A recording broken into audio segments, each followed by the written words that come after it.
Hello everyone. बेटा आज हम डिस्कस करेंगे हमारे क्लास 10th का इकोनॉमिक्स का second chapter sectors of Indian economy. तो सेक्टर्स ऑफ इंडियन इकोनॉमी क्या होती है कि economic activities are classified into groups using some important criteria. These groups are known as sector of economy. कि जितनी भी हमारी इकोनॉमिक एक्टिविटी हैं वो कुछ इम्पोर्टेंट क्राइटेरिया में क्लासीफाई की जाती हैं और इन ग्रुप्स को हम क्या कहते हैं सेक्टर्स ऑफ इकोनॉमी कहते हैं। हमारे आसपास जितने भी लोग हैं बेटा वो अपनी जो इनकम है वो कमाने के लिए डिफरेंट डिफरेंट एक्टिविटीज में लगे हुए हैं। अपनी इनकम अर्न करने के लिए डिफरेंट डिफरेंट एक्टिविटीज करते हैं। सपोज कोई फार्मिंग करता है, कोई जॉब करता है, ठीक है, कोई शॉपकीपर है। तो डिफरेंट डिफरेंट एक्टिविटीज में एंगेज हैं लोग अपनी जो इनकम है उसको अर्न करने के लिए। तो इन सभी एक्टिविटीज को हम क्या कहते हैं, इकोनॉमिक एक्टिविटीज कहते हैं। उसके बाद है बेटा कि क्लासिफिकेशन ऑफ इकोनॉमिक एक्टिविटीज। तो क्लासिफिकेशन ऑफ इकोनॉमिक एक्टिविटीज जो है वो हम 3 बेसिस पर करते हैं। तो सबसे पहला हमारा जो बेसिस है वो है on the basis of nature of activities, कि वो किस तरह का काम कर रहे हैं उनके बेस पर। उसके बेस पर अगर हम देखें तो हमारी जो इकोनॉमिक एक्टिविटीज है वो 3 तरह की होती है, प्राइमरी, सेकेंडरी और टर्शरी एक्टिविटीज। तो प्राइमरी जो हमारी एक्टिविटीज होती हैं वो कौन सी एक्टिविटीज होती है, हमारी वो एक्टिविटीज होती हैं जो कि नेचुरल रिसोर्सेज के ऊपर बेस्ड होती है। वो हमारी क्या कहलाती है, प्राइमरी एक्टिविटीज कहलाती है। और इसमें हमारी कौन कौन सी जो एक्टिविटीज हैं वो शामिल की जाती है, इसमें हमारी एग्रीकल्चर, फिशिंग, माइनिंग, ये सभी एक्टिविटीज जो है वो हमारी प्राइमरी सेक्टर में आ जाती है। यानी जो कि खेती से, जमीन से जो जुड़ी होती है ना, उनको हम किस में इंक्लूड कर लेते हैं, हमारी प्राइमरी सेक्टर की एक्टिविटीज में इंक्लूड कर लेते हैं। उसके बाद है हमारी सेकेंडरी सेक्टर। सेकेंडरी सेक्टर में क्या होता है बेटा कि जब हम इन प्राइमरी जो रिसोर्सेज है उनको यूज करके हम आगे मैन्युफैक्चरिंग का काम करते हैं, तो इनको प्राइमरी जो हमारे सेक्टर की जो मैन्युफैक्चरिंग थी उनको हम रॉ मटेरियल के तौर पर यूज करके आगे मैन्युफैक्चरिंग करते हैं, तो उसको हम सेकेंडरी सेक्टर कहते हैं। सपोज कि प्राइमरी सेक्टर में हमने गन्ना उगाया और उस गन्ने से, उस शुगर केन से आगे हमने शुगर बनाई, तो शुगर केन हमारे लिए क्या हो जाएगा, एक रॉ मटेरियल हो जाएगा। और शुगर हमारे लिए क्या हो जाएगी, हमारी मैन्युफैक्चरिंग यूनिट हो जाएगी, जो कि हमारी सेकेंडरी सेक्टर में आ जाती है। उसके बाद है हमारी टर्शरी सेक्टर। तो टर्शरी सेक्टर में क्या आ जाता है कि वो एक्टिविटीज जो हमारी प्राइमरी और सेकेंडरी जो एक्टिविटीज होती है उनको सपोर्ट करने का काम करते हैं, यानी वो सर्विसेज इसमें आ जाती हैं जिनके थ्रू हमारी प्राइमरी और सेकेंडरी सेक्टर की जो एक्टिविटीज है वो पॉसिबल हो पाती हैं। सपोज ट्रांसपोर्टेशन है, जैसे कि जो हमने मैन्युफैक्चर किया है उसको मार्केट तक पहुंचाने के लिए हमें ट्रांसपोर्ट की जरूरत होती है। बैंकिंग हमारी सर्विसेज होती है कि पैसे की जरूरत पड़ती है तो हम बैंक से ले सकते हैं, इंश्योरेंस एक्सेट्रा, ये सब हमारी किस में आ जाती है, टर्शरी सेक्टर में आ जाती है, जो कि हमारी प्राइमरी और सेकेंडरी सेक्टर की जो एक्टिविटीज है उनको सपोर्ट करने का काम करती है। उसके बाद है बेटा the 3 sectors are dependent on each other. हमारे जो ये तीनों के तीनों सेक्टर्स हैं वो एक दूसरे के ऊपर डिपेंडेंट होते हैं। देखो जो हमारे प्राइमरी सेक्टर है भाई, उसके लिए हमें पैसा चाहिए, इनकम चाहिए, तो वो हमें कहाँ से मिलती है, टर्शरी सेक्टर से मिलती है।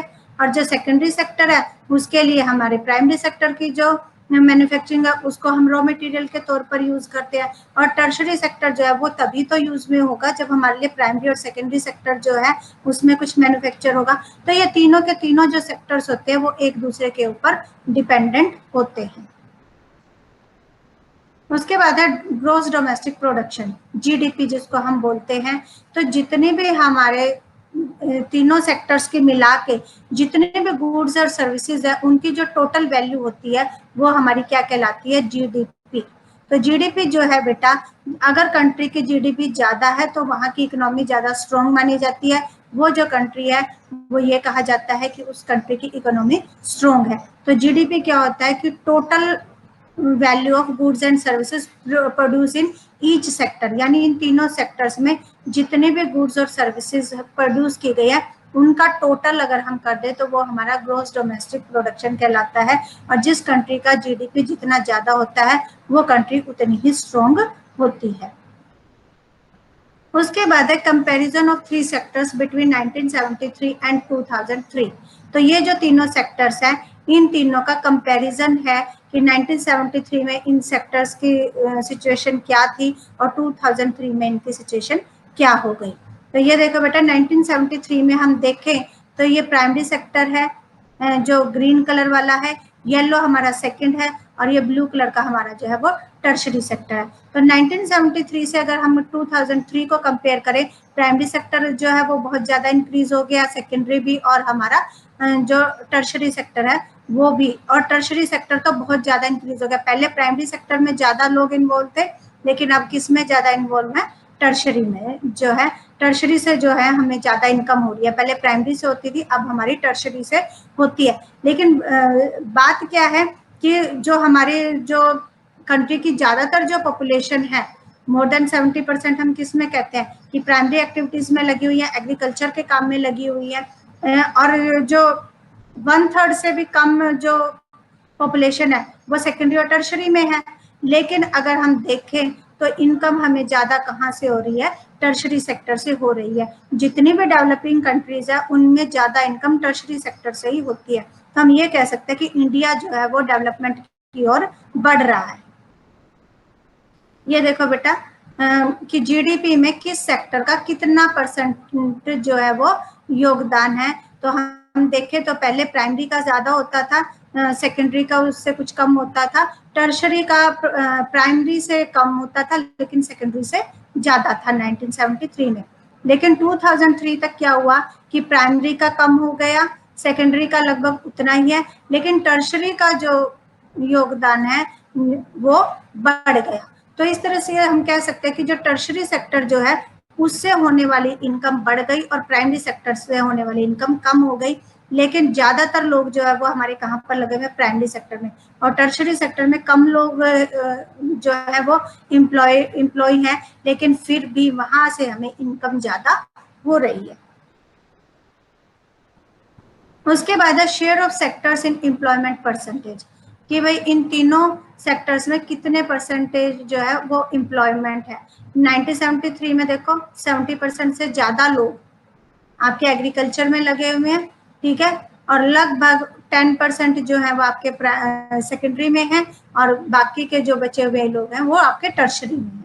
लेकिन 2000 में क्या हुआ कि जो प्राइमरी सेक्टर में जो है वो रेशो घटकर 60% आ गया, सेकेंडरी का भी थोड़ा बढ़ गया और टर्शरी का भी थोड़ा बढ़ गया। यानी प्राइमरी सेक्टर में एम्प्लॉयमेंट जो थी वो कुछ कम हो गई और सेकेंडरी और टर्शरी में कुछ लोगों की जो संख्या है वो बढ़ गई।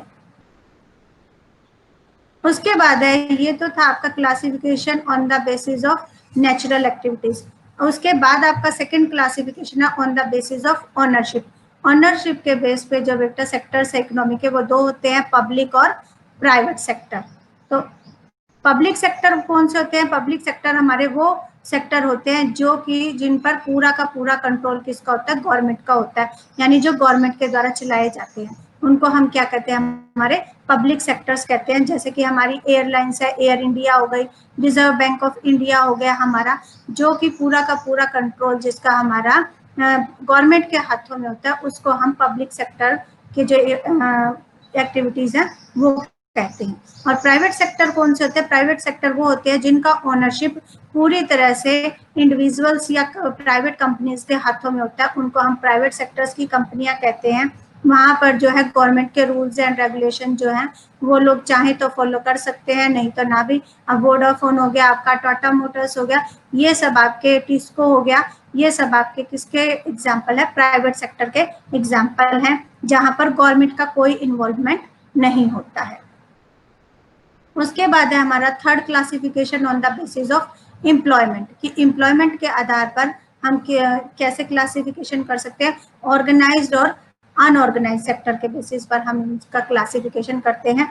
तो ऑर्गेनाइज सेक्टर कौन से होते हैं हमारे, ऑर्गेनाइज सेक्टर बेटा हमारे वो होते हैं जहां पर की वर्क कंडीशंस अच्छी होती हैं, टर्म्स ऑफ जो एम्प्लॉयमेंट की जो टर्म्स होती है वो रेगुलर होती हैं, मतलब लोगों को बहुत सारी फैसिलिटीज मिलती हैं, जॉब सिक्योरिटी मिलती है, तो उनको जो लोग हैं उनको हटाया नहीं जाता है, और जो गवर्नमेंट के जो रूल्स है, मिनिमम वेजेस का जो रूल है, वो सभी रूल फॉलो होते हैं, तो वो आपका क्या कहलाता है, ऑर्गेनाइज सेक्टर कहलाता है।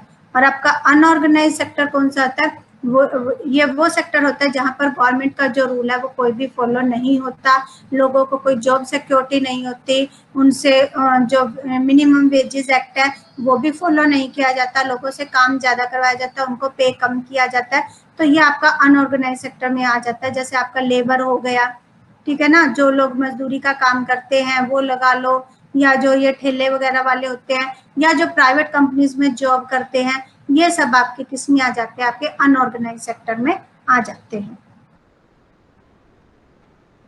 उसके बाद है आपका अनएम्प्लॉयमेंट। अनएम्प्लॉयमेंट क्या होती है, बेरोजगारी क्या होती है, जब लोग बेटा काम करने के लिए विलिंग होते हैं और उनके पास इतनी स्किल भी होती है कि वो काम कर सके, लेकिन फिर भी उनको कोई जॉब नहीं मिलती, तो उसको हम क्या कहते हैं, अनएम्प्लॉयमेंट कहते हैं। यानी लोग जो है उनमें इतनी एलिजिबिलिटी भी है कि वो काम कर सकते हैं और वो विलिंग भी है, लेकिन फिर भी उनको जॉब नहीं मिल रही, तो वो आपकी क्या कहलाती है, वो आपकी अनएम्प्लॉयमेंट कहलाती है।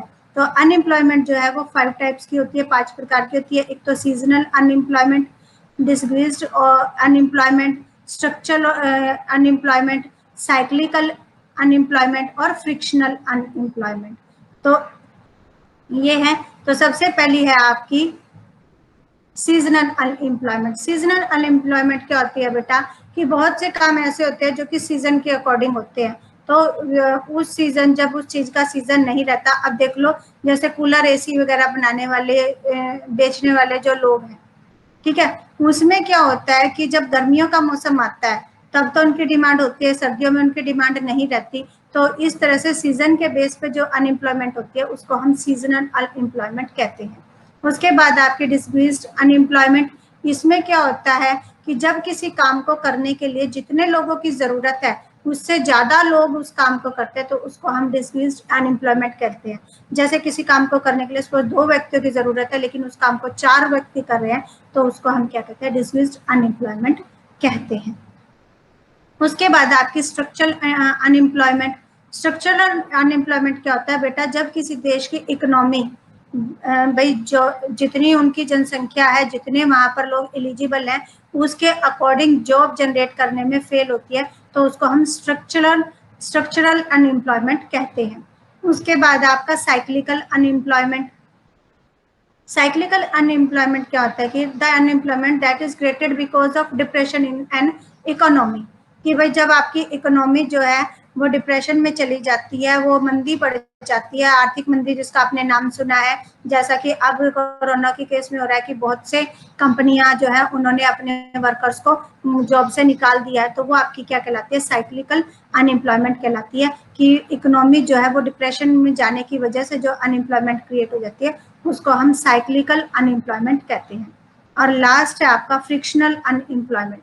तो ये इसमें क्या होता है कि जब लोग एक जॉब से दूसरी जॉब में ट्रांसफर होते हैं, भाई एक जगह का काम छोड़कर वो दूसरी जगह पर काम करने जाते हैं, तो इसके बीच का जो पीरियड होता है, सपोज आपने किसी व्यक्ति ने सितंबर में किसी जॉब को छोड़ दिया, लेकिन उसको जो ज्वाइनिंग है वो जनवरी में मिलेगी, तो अक्टूबर नवंबर दिसंबर ये 3 मंथ जो उसके जॉब जब वो नहीं करेगा, अनएम्प्लॉयमेंट होगा, तो उसको हम फ्रिक्शनल अनएम्प्लॉयमेंट कहते हैं। यानी एक जॉब से दूसरी जॉब के बीच का जो टाइम पीरियड होता है उसको हम फ्रिक्शनल अनएम्प्लॉयमेंट में काउंट करते हैं। तो बेटा ये था आपका second chapter. Thanks and have a nice day.